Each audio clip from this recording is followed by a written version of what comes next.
Tonight, what I'm going to talk to you about is the comprehension goal, my comprehension goal specifically.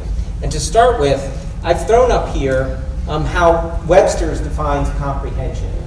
And what I really like about this definition are the two action descriptors, grasping with the intellect and understanding fully. The first one is sharp. It's almost desperate in nature, whereas the second one is round and gathering. It is this juxtaposition between the definitions of comprehension that can make it so tricky.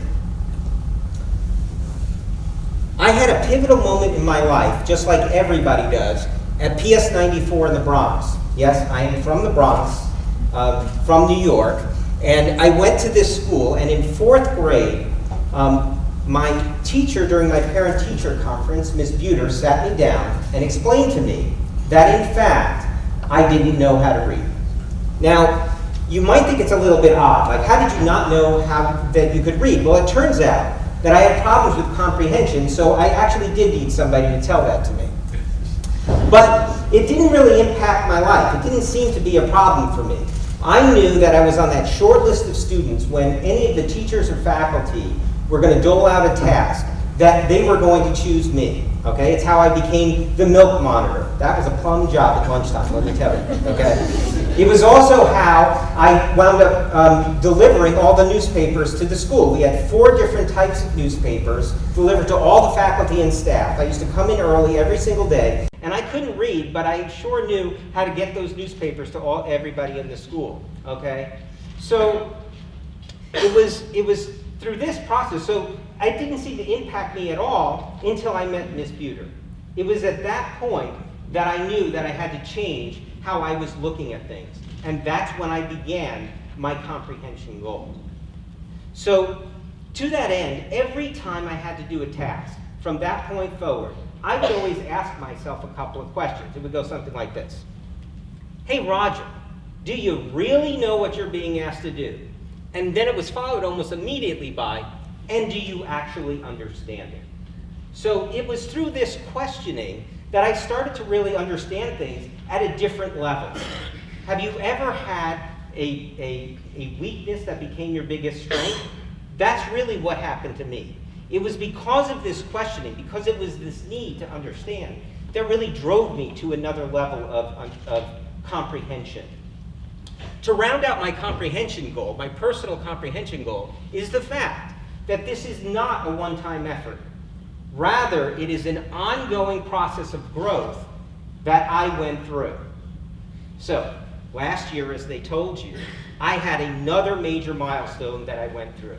After 30 years, I retired from working from a Fortune 100 company. So, I worked there for 7,800 days, and then I wasn't there anymore. Now, my comprehension goal immediately had me start creating a spreadsheet. If you ask my wife, she'll tell you, I literally create a spreadsheet for everything. So, it turns out that getting to 30 years is not that easy to do. People with a bachelor's degree who get to 25 years, only 8% of them actually do it. Most people change jobs every 4.2 years. So it's not really a lot of people who can make it that far. On top of that, I happen to work in the industry with the absolute highest turnover rate of any industry that there is. I worked in retail. But it was because of my questioning, it was because of my comprehension goal that allowed me to succeed doing this. Now, when I entered into my company, I started out as in the executive training program, and it didn't look likely that I would wind up being known for technology and innovation work. I majored in music with a minor in education, and I had entered into the merchant track. So the idea that I would wind up in charge of technology seemed like a stretch. If you were to ask me when I started there, I would say, absolutely no way would that have ever happened, okay? But it was because of my goal to understand. It was because I always was probing and asking questions that led me to do this. I wound up doing everything there was to do in this store, okay? I worked in the store, I worked in the buying office, I worked in merchandise planning, I worked in a corporate role, I worked in a divisional role.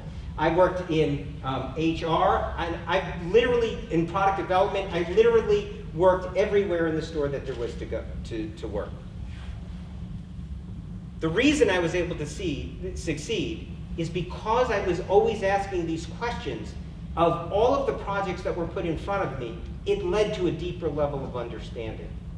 This allowed me to come up with solutions, and that's what I was best at, working with my business partners to solve problems. And when I couldn't solve them or find anyone else who would come up with a solution for us, I would code the solution myself. That's right. Over the years, I had taught myself how to code. I was a musician, merchant, innovator, HR support person with the ability to code solutions. That's a lot of different diverse skills. And it was like a puzzle, putting all of these pieces together over the years that allowed me to do that.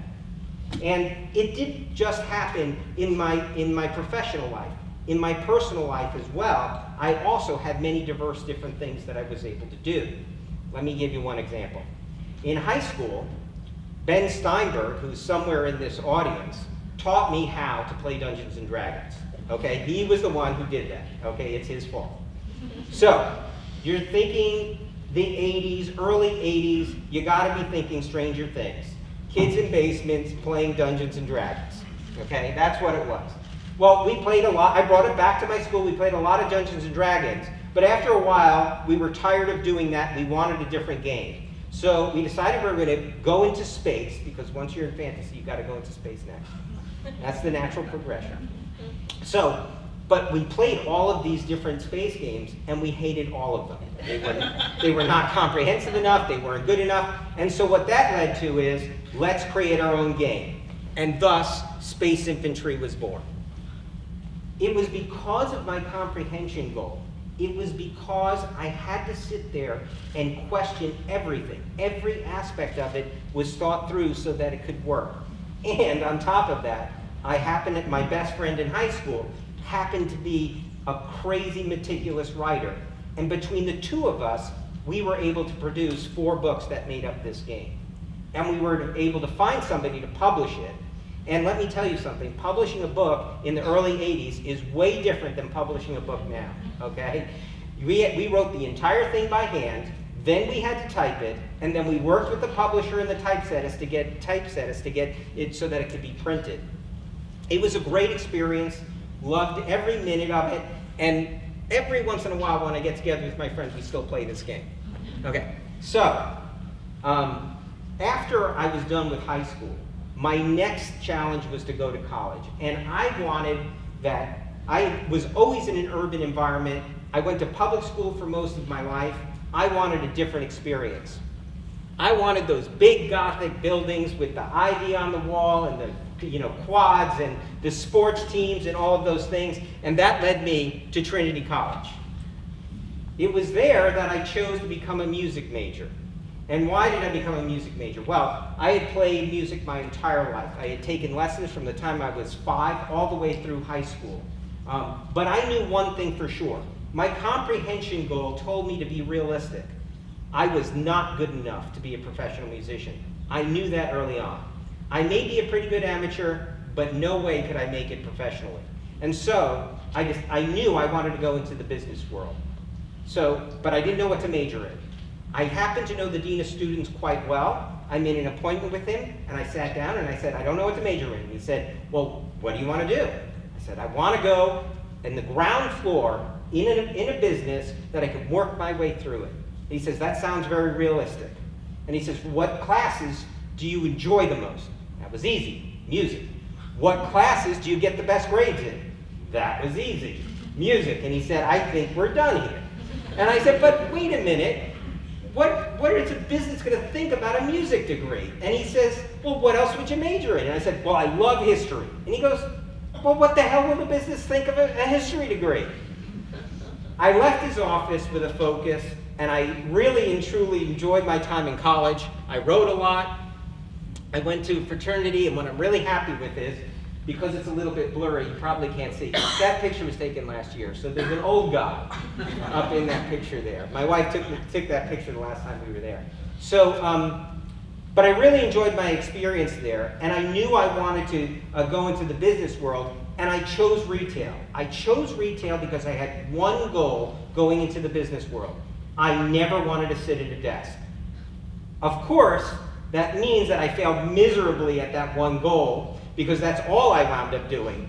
But when I entered there, I knew that that's what I wanted to do, and I knew you needed to have a certain amount of stamina and energy in order to succeed in that world, and I did. Okay, and I enjoyed it a lot. Otherwise, I wouldn't have been there for 30 years, clearly. So, over the last year, one other thing. People were surprised by that choice because I only ever wore the same 5 pairs of jeans and t-shirts. And so people were like, you're going to be in retail?